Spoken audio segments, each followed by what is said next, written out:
Hace un año, el 4 de mayo del 2023, me encontraba revisando el planeamiento de una operación especial en un lugar muy especial de Colombia. Decidimos dar un ejemplo que a mí me parece que, siguiendo el mensaje de Fidencio, fue fundamental.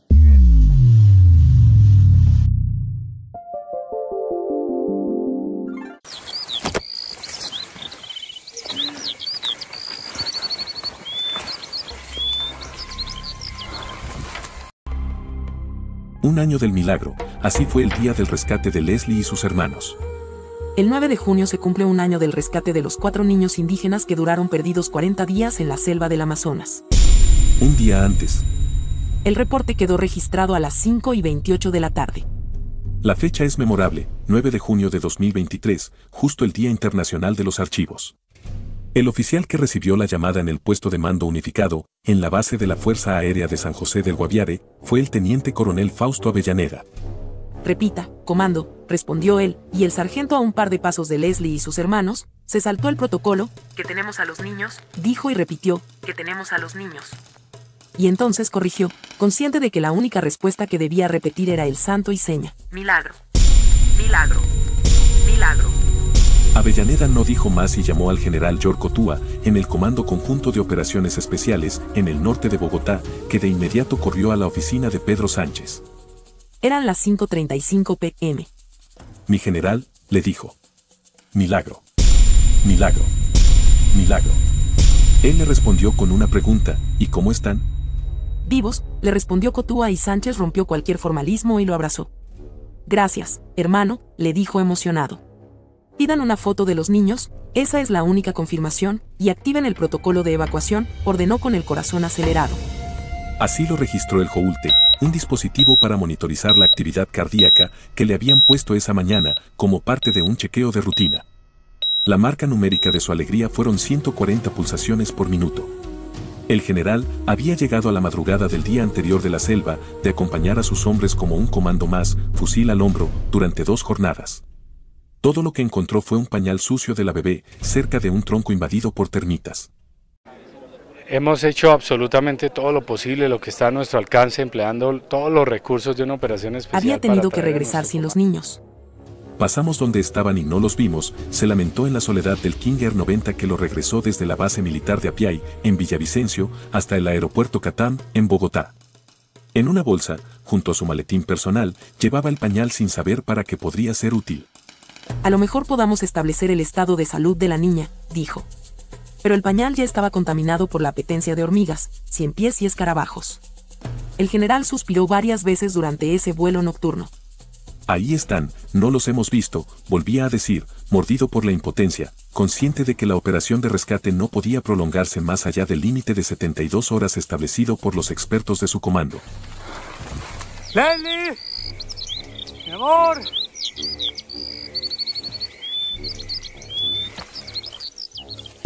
Fue un milagro, en efecto, menos de 20 horas después, el hallazgo de los niños le dio la razón. Leslie, de 13 años, Tien Oriel, de 5, Soleni, de 9, y Christine Neriman, de 1 año, estuvieron todo el tiempo ahí, escondidos, cubiertos por un velo que solo los chamanes indígenas lograron descorrer.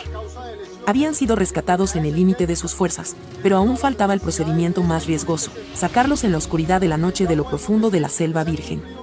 El general Sánchez pidió enviar de inmediato un helicóptero Bell 212 para que un médico rescatista descendiera a rapel y estabilizara a los niños, mientras disponían un helicóptero con mayor autonomía, el UH-60, apodado El Ángel por su grúa de evacuación. El aparato estaba en Apiay, a casi 2 horas de distancia de Leslie y sus hermanos. Era una noche sin luna. La decisión en la sala de crisis del Comando Conjunto de Operaciones Especiales fue enviar el avión fantasma para que lanzara bengalas de iluminación. La evacuación se haría a las 7:30 de la tarde. Pero los indígenas insistían en que José Rubio les hiciera un rito de limpieza para quitarles de encima el peso de los espíritus. Ellos pretendían que, después de recoger a los niños en el punto de evacuación, el ángel se desplazara al helipuerto que los comandos habían despejado al comienzo de la búsqueda, a mediados de mayo, cerca de los restos de la avioneta. Allí querían hacer el rito. Sánchez accedió con una condición: dependerá del estado de los niños, les dijo. Esa limpia solo fue posible, casi 4 meses después, en la casa hogar a la que los terminaron llevando, en el norte de Bogotá. utilizaron un avión ambulancia, el C-295. La aeronave estaba en Cali y antes de dirigirse a San José del Guaviare debía hacer escala en Bogotá y sumar a su tripulación 2 pediatras, un neonatólogo y un auxiliar de enfermería. Desde el primer momento estuvo claro que los niños no estaban en condiciones de pasar otra noche en la selva. Su condición era crítica. El mayor Novoa fue elegido para pilotar el helicóptero Ángel. A su lado iban el subteniente Quiñones de copiloto, el sargento Félix de operario de la grúa, el sargento Cortés de tripulante izquierdo, el sargento Beltrán de tripulante derecho, y los comandos Quintero y Ruiz de rescatistas. La oscuridad era total. En esas condiciones los visores nocturnos de los tripulantes solo emiten imágenes verdes en fondo negro. Por eso eran vitales las luces de bengala del avión fantasma. Pero ese recurso no funcionó. Se oyeron truenos. En las pantallas de la sala de crisis del Comando Conjunto de Operaciones Especiales vieron aparecer un frente de lluvia aproximándose al helicóptero desde el río Apaporis. El rescate debía ocurrir de inmediato. Los comandos se volcaron afuera de las puertas de la aeronave y alumbraron el dosel con sus linternas. La situación era de máxima tensión. Un error de cálculo precipitaría las aspas contra los árboles y convertiría al Ángel en demonio, justo sobre los niños. Debían encontrar un resquicio de 2 metros para que el primer rescatista descendiera a rapel por allí. Entonces el capitán Novoa cayó en la cuenta de un recurso que tenía a la mano y que era contrario a la lógica de sigilo a la que estaba habituado, usar las luces de aterrizaje. Ese destello fue suficiente y el helicóptero se estacionó a 60 metros de altura. El primer rescatista se lanzó por los niños. El vuelo estacionario exige una gran serenidad del piloto, de cuyos pies en los pedales y puño en el timón depende la estabilidad de la aeronave. Antes que fuerza, se requiere serenidad y fineza para ir compensando la potencia de la aeronave. El Ángel estuvo detenido en el cielo 40 minutos, rugiendo poderoso, sin apenas variar su altura, para facilitar el ascenso de los comandos con los hermanos. A la primera que subieron fue a la bebé, junto a Ranoque, su padre. El hombre había llegado corriendo hasta allí y pidió que le tomaran una fotografía posando con los niños. En ella se le ve cargando a Tien Oriel, su hijo, mientras sujeta a las hijastras, a Soleni por los hombros, a Leslie por el cuello. Él mira a la cámara, ellas, a cualquier parte. Cuando terminaron de ajustarles los arneses a Soleni, Tien y Leslie se desató la lluvia. Los comandos temieron que los niños escurrieran en el ascenso, porque las cuerdas alrededor de la cintura y de la cadera no terminaban de contenerlos. El recurso definitivo de los socorristas fue apretarlos contra el pecho, pero entonces temían romperlos, fracturarles un hueso. Y la lluvia arreció. Las gotas sonaban como disparos sobre el fuselaje del helicóptero. Fue el turno de Leslie para engancharla al cable de la grúa. Los indígenas y los militares, compañeros del mismo ejército humanitario, la vieron ascender por entre el pasadizo de agua, bajo las luces y el rugido de los motores. Ella, la niña cuya valentía salvó a sus hermanos, fue la última en llegar al Ángel, suspendido en el cielo. En ese momento recibí la llamada de mi comandante, mi general Elder Fernán Giraldo Bonilla, comandante general de las fuerzas militares, y la orden fue clara: integrarnos en la búsqueda y rescate de los 7 ocupantes de la aeronave HK-2803 accidentada en las selvas del Caquetá el 1 de mayo del 2023. Un año después del rescate de los niños en la selva de Guaviare. Hace un año, el 9 de junio de 2023, se cumplió un hito memorable cuando 4 niños fueron rescatados tras sobrevivir 40 días en la inhóspita selva de Guaviare, Colombia. Estos niños, conocidos como los Niños Milagro, habían sufrido un accidente aéreo el 1 de mayo mientras viajaban con su madre, y su increíble supervivencia capturó la atención de Colombia y del mundo entero. El hallazgo de los niños fue posible gracias a la Operación Esperanza, en la cual participaron 116 militares y 92 indígenas de diversas comunidades. Juntos recorrieron 4.452 kilómetros en medio de la jungla, enfrentándose a torrenciales lluvias y enfermedades como la leishmaniasis. Entre los rescatistas se encontraba Eliezer Muñoz, un líder indígena del resguardo Jirijiri, quien relató cómo las creencias y la conexión espiritual con la naturaleza jugaron un papel crucial en la búsqueda. El mayor Pedro Sánchez, comandante del Comando Conjunto de Operaciones Especiales de las Fuerzas Militares, destacó la combinación de tecnología militar y conocimientos ancestrales indígenas como clave para el éxito de la misión.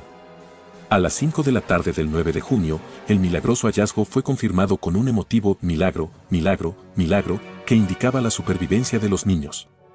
Los niños fueron trasladados a Bogotá para recibir atención médica, y aunque ahora están bajo la protección del Instituto Colombiano de Bienestar Familiar, ICBF, su separación de la familia y su entorno amazónico continúa siendo un tema sensible.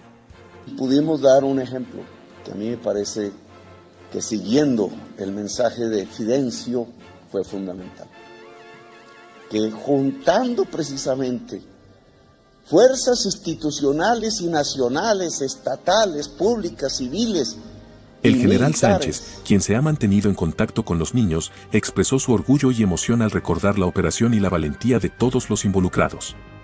Un elemento destacado de esta operación fue la participación del perro Wilson, un canino entrenado en búsqueda que se perdió durante la misión, dejando un recordatorio del compromiso y sacrificio de todos los participantes. Atendimos, estabilizamos y evacuamos con vida a los 4 menores de la Operación Esperanza. Aunque el objetivo principal ya se cumplió, aún seguimos en la búsqueda de nuestro canino Wilson, Guardia de Honor de Colombia. Un año después, la historia de los niños de la selva sigue siendo un testimonio de esperanza, esfuerzo colectivo y la importancia de la conexión con la naturaleza y la comunidad. Con la espiritualidad indígena, su propia sabiduría sobre la selva, podríamos tener un éxito que no tenía otro nombre como éxito que la vida. Más que las medallas, que son simbólicas, que aquí se han entregado, el gran éxito, la gran recompensa se llama vida. Y se hizo de una manera común. Segundo relato, que ya no es solo de cómo se encuentran los saberes, ustedes con satélites militares, los ancestros con el yagé e invocando los espíritus de la selva, ambos juntos encontraron la vida. En medio de la vida, la selva, como dice Fidencio, devolvió a los niños para que los cuidemos, no para que los maltratemos.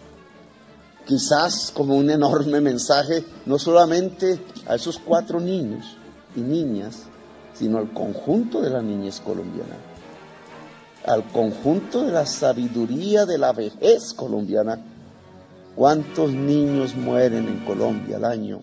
¿Cuántos viejos mueren de hambre solos al año? Debería darnos vergüenza. Ese es el insulto ante la vida.